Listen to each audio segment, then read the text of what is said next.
the fear. For those who are seeing this for the first time and don't understand what this is all about, the information concerning what Thomas has done is out there on Hudok.info and Hudok.com. You'll find references to it on the standretina.com. This will be up on yln.tv, and we're going to spread this as far and as fast as possible. And we're going to do this for one reason, and that is we need to get all of the Thomases out there out of jail. Yes. That's right. Charles Dyers. Yes. Corey Claggett's. All of them.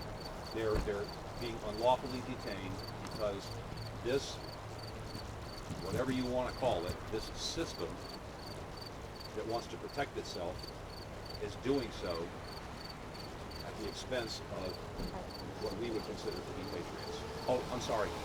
Patriots, is that one of the banned words too? That might be. Don't get yourself in that. Sheeple. We're supposed to be sheeple. Yeah, New England Patriots is right.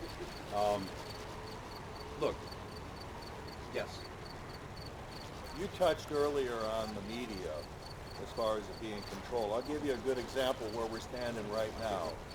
To your right and to our left, you see the satellite dishes over there. Well, that's a TV station called WTAP. That's a local national TV station here. The name of the director of that whole facility has the same last name as the prosecutor, and they happen to be brothers. If that means anything to you as far as that goes, as far as evidence. And look where they're located. Let's see. A lot of nepotism going on. Let's see. Yep. And will they report the truth? We gave it an attempt and they refused. We personally went over there and asked them, and he asked us, asked Leonard and I, what do you want from us? And we said to report the truth. That's all we're asking. We gave him paperwork so he could review what we had done, what the magistrate who thinks she's above the law, Robin Waters, had done, how they just manipulated everything, how I was shoved out of that building by an officer for trying to do a lawful process serving, and they don't care. They don't care. Let me ask you something. There's been a lot of emphasis out there on something called sovereign citizens. Is there such a thing as a sovereign citizen? Actually, sovereign and citizen don't go together.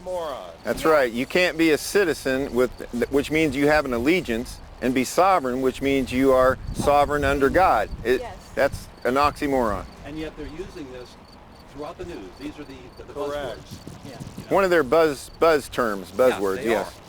Well, that prosecutor is going to have all the evidence that he thinks he needs, and I want to see in one instance on any of those evidence that he has, the recordings, the purported recordings that they have of the incident, I want to hear where sovereign citizen or sovereign movement was once mentioned in those calls or on the radio shows or whatever evidence that they claim that they have. I want to see it. And even if it was, let's make this perfectly clear right here and now. We were founded as a sovereign nation. Oh, I call me silly. People that live on a sovereign nation are what? Sovereign people. Sovereign people. Oh my gosh, call me silly again. So they have taken the word sovereign, which look it up in the dictionary, unless Soros has been in that dictionary or the Rockefellers changing things around, because they have. The word sovereign means you're free, you're under God's law. You're a free man, you're a free woman. So where do they get off saying that? What they try to do is compare sovereign and connect it to people like, some of the people that are in the White House right now that bombed in the 60s, like, what's his name?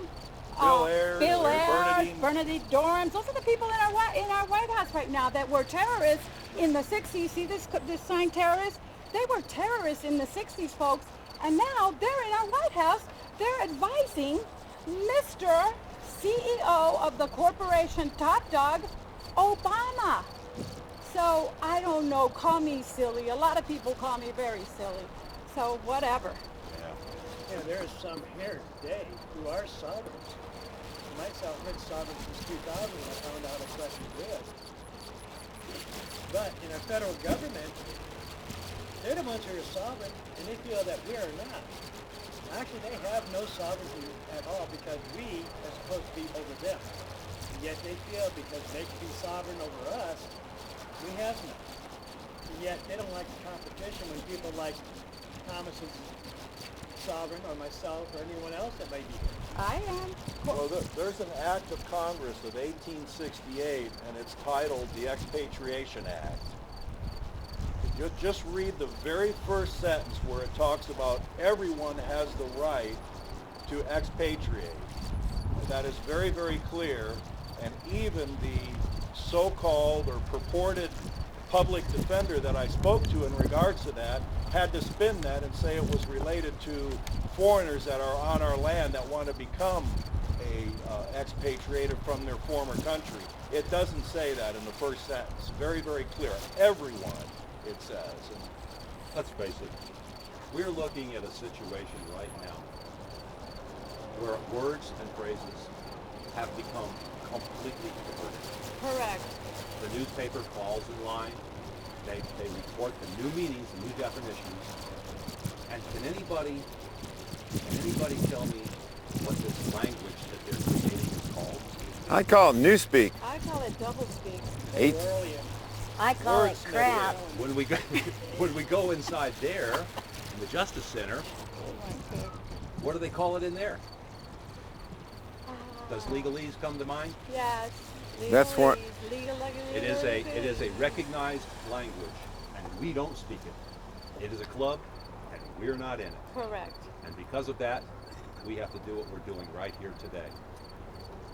So, And we're doing it for everyone because apparently there's a lot of coattail people hanging on coattails just for the ride. They're too afraid to show up and stand up for their children, their grandchildren, because that's who this is for, after all. It's for my beautiful granddaughter to live in freedom, and for my boys, and for his granddaughter and her grandson. And come on, people, fear, false evidence appearing real. That's all fear is. Get over it. Stand united. Let's come together, put our differences to the side. may not like you, you may not like me, but come on, we're Americans. Let's get this together and do it. We want our country back. These people have us in, they have us, talk about terrorists? We're in a terrorist situation. We got NDAA, they can lose us anytime they want. They're probably gonna lose me after this interview. So, you know what? It's okay. I know where I'm going. Does anybody here know Donald Jones? No. No? He was affiliated with us in some way. My researcher is giving. Yes?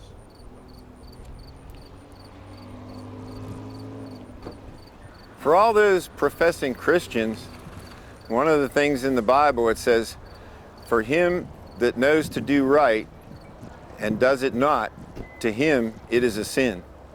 So it's not just what you do, but what you don't do when you know it's right. And it takes convictions to stand up against an all-powerful state government. But state government has to learn one thing. God is in control. There is a payday coming. And those who are faithful will be in good grace with God. And I say to all Christians, even a step further, let your actions speak so loudly that I can't even hear what you're saying. Well, That's folks, all. I'm gonna cut this off here for just a moment. Give us a chance to talk and Okay. some other things we need to say. But I want to thank each and every one of you for what you're doing by coming here today. I know that we've got representation from California, from Georgia, Arizona? Okay, that's the reach of the truth. And just because we don't all show up here doesn't mean that our heart is not with this group right now, because this is the fight. And the We fight need the is bodies. going to have to be taken to the belly of the beast. That's where we're at. Coming for me. That's what we've got to do, folks. So this is Carl Alfred signing off for this little segment, and we'll have more to come shortly. Thank you.